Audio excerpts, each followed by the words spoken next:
And it is my pleasure to introduce our speaker, our very own Mr. Traversa, who, if the newsletter is correct, is going to speak about the elusive self. That's correct. This is called Seeking the Elusive Self, or Who Am I, or Who Are You?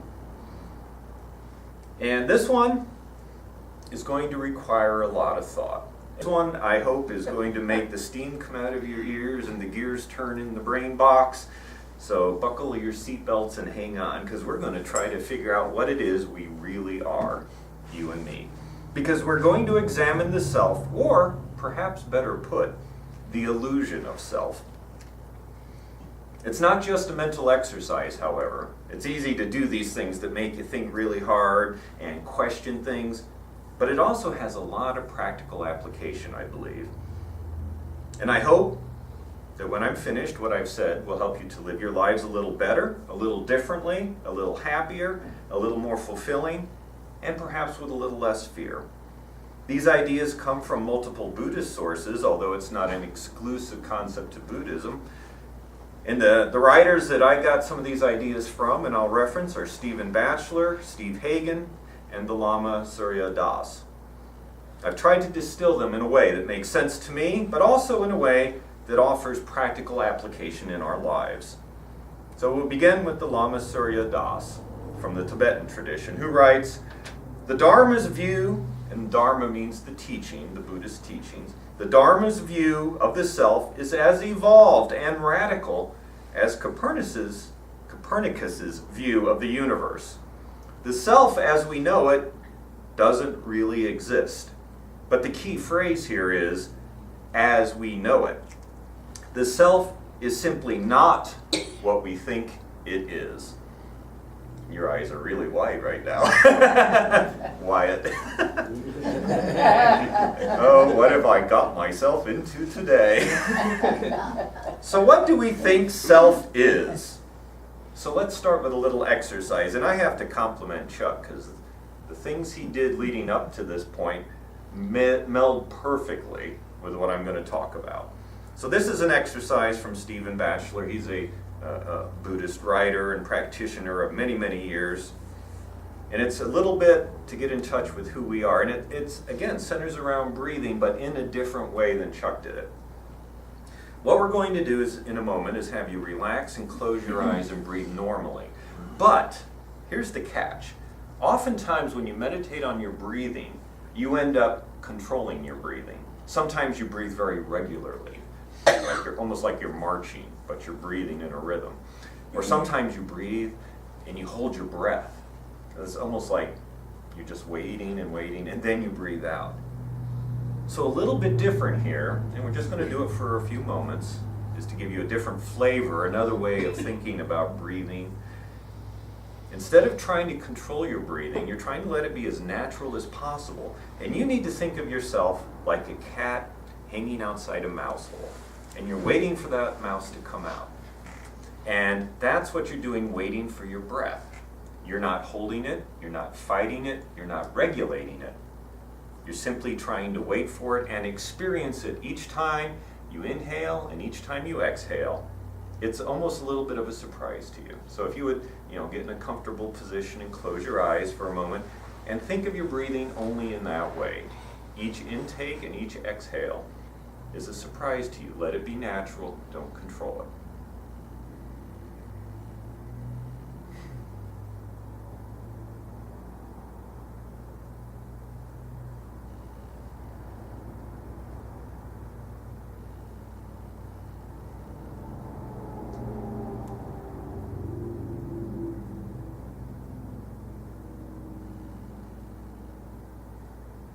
Okay, let's come back. The idea of examining your breath is part of the understanding of who you are, because obviously there's a huge physical component to being you. And breathing is one of the few things that are required for your life, and yet something that you also have some control over. For instance, you do not control your heartbeat. You do not control the flow of blood through your body. you do not control the need for sleep. Now, you can take medications and stuff to try to stay awake, but at some point your body will win and you will have to sleep. Some of you have seen me fallen asleep. You can start meditating now. Feelings, thoughts, the environment around you, all these things are things that you do not control and yet affect who you are, affect yourself.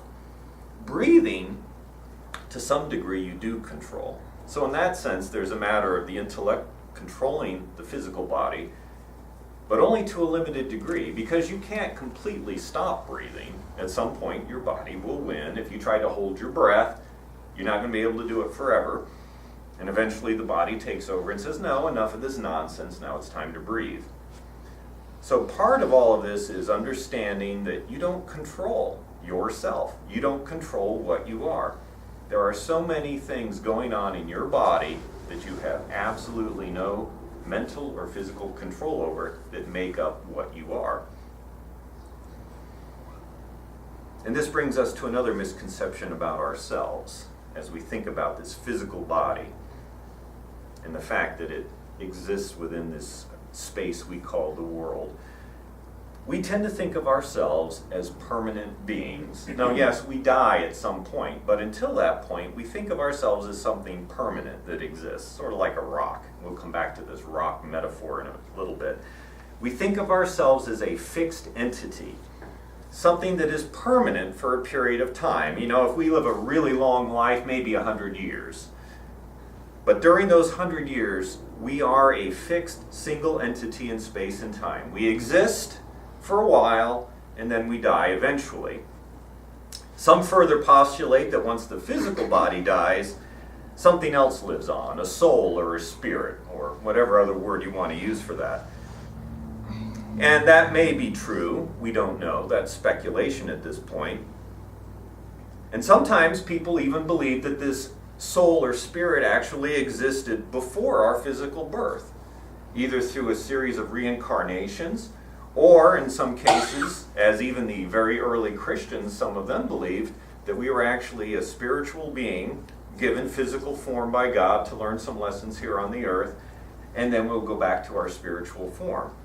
There are all sorts of different ways people have looked at our existence, and most of them entail this physical form while being real, while being a solid existent entity for some period of time, might coexist with something non-physical like the soul or the spirit. But in any case, regardless of all these different views, here's something we can all agree on. We change all the time, constantly and incessantly, and this is the crucial point. Allow me to illustrate, as I love to do, from science fiction. There is a TV show called Doctor Who. Many of you have heard of it, at least, if you haven't seen it. And in this show, the main character can travel through time and space.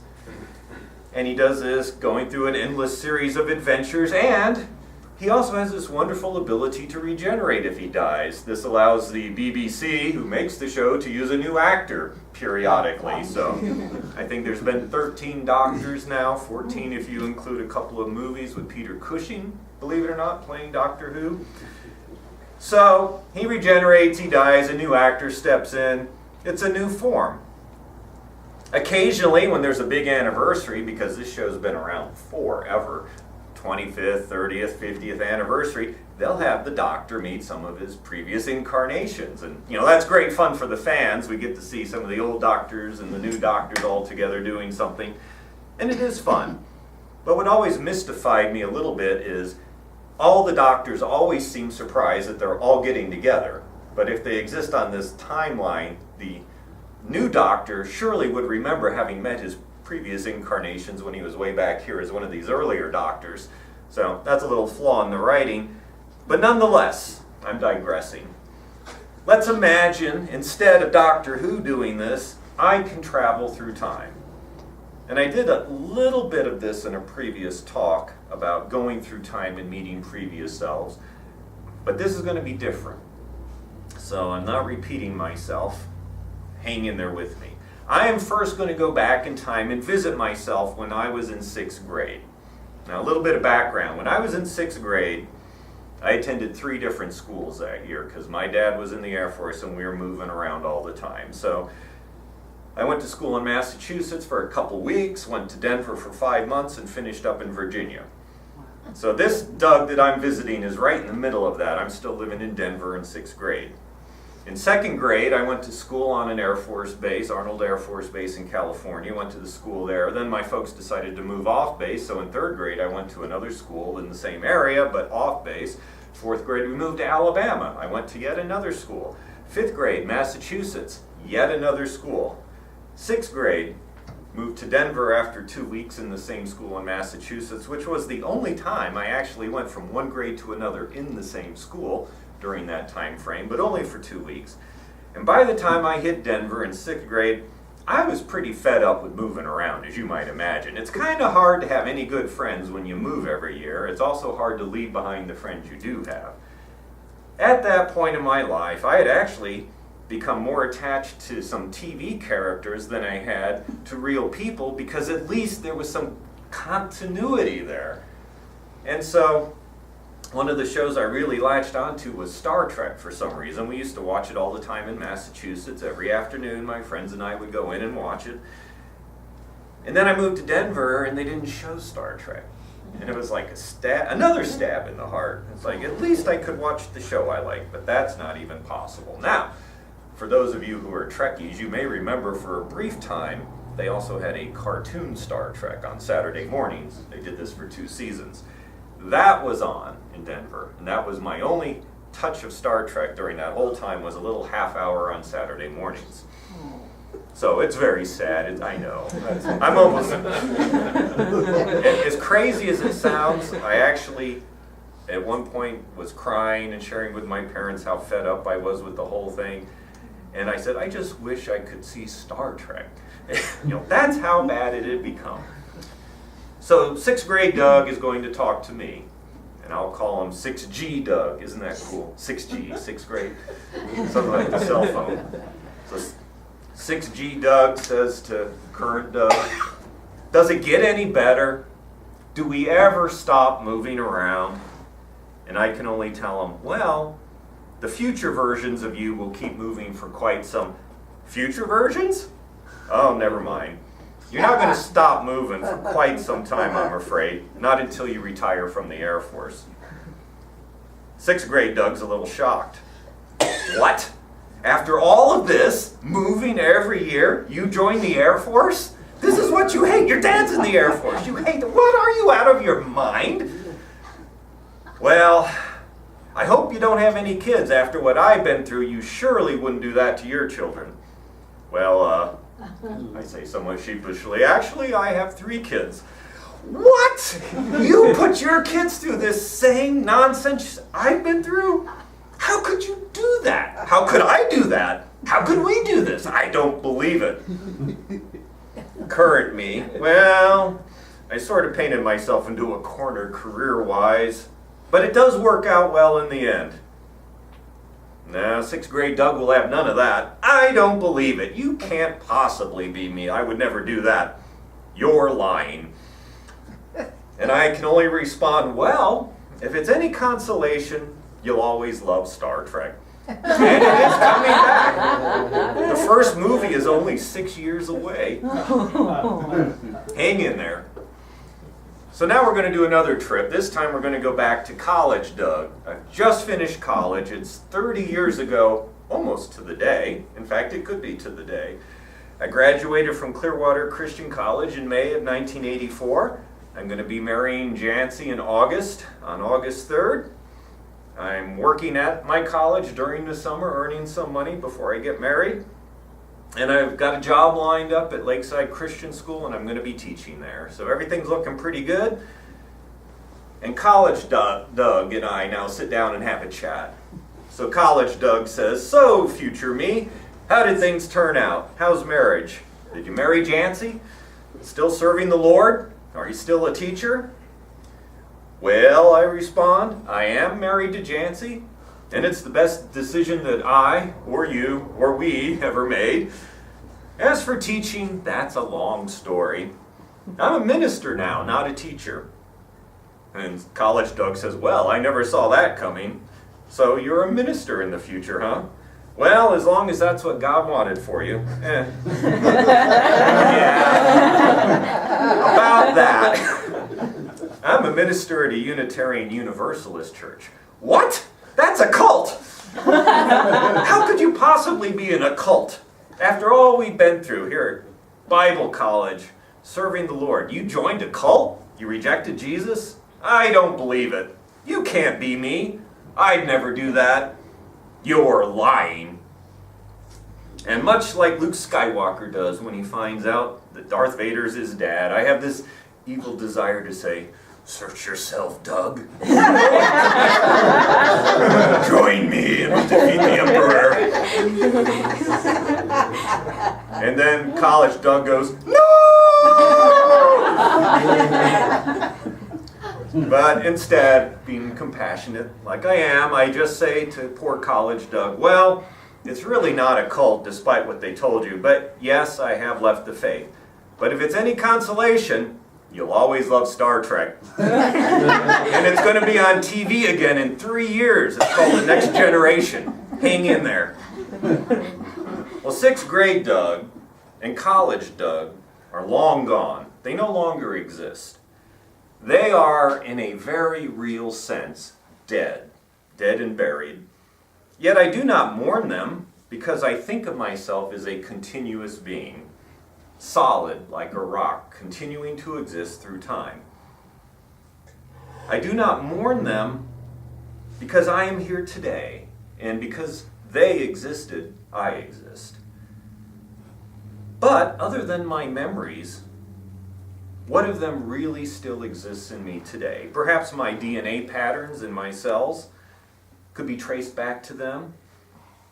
Is there an immortal soul going along for the ride? I don't know. Possibly. But those other Dougs are radically different from Doug today. And this is why I told you these 2 stories and shared part of my life.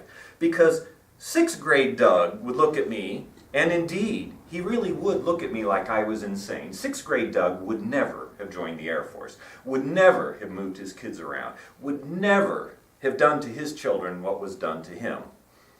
He hated it with a passion. So he's totally different from me.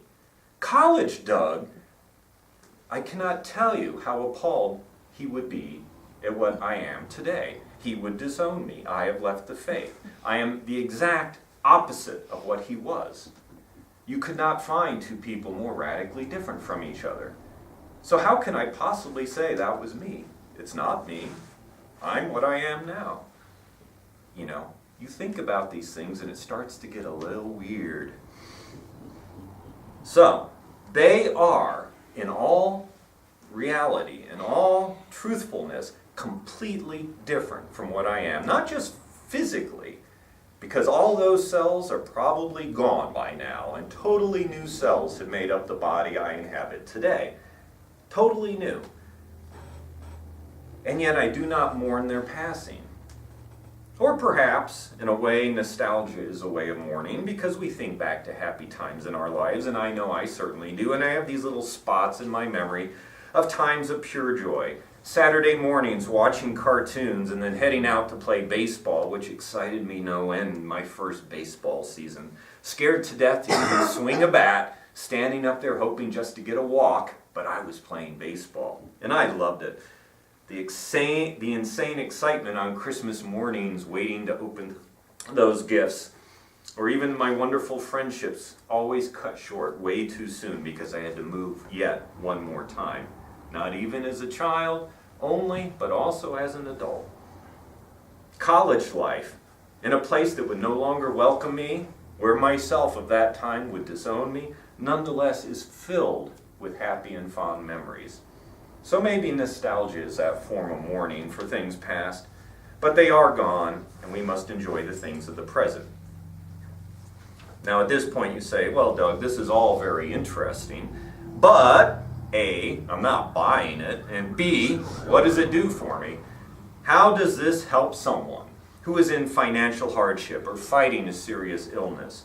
How does it help someone in a painful relationship or someone suffering great loss? How is this anything but a mental exercise? Because you promised us at the beginning it's not just a mental exercise.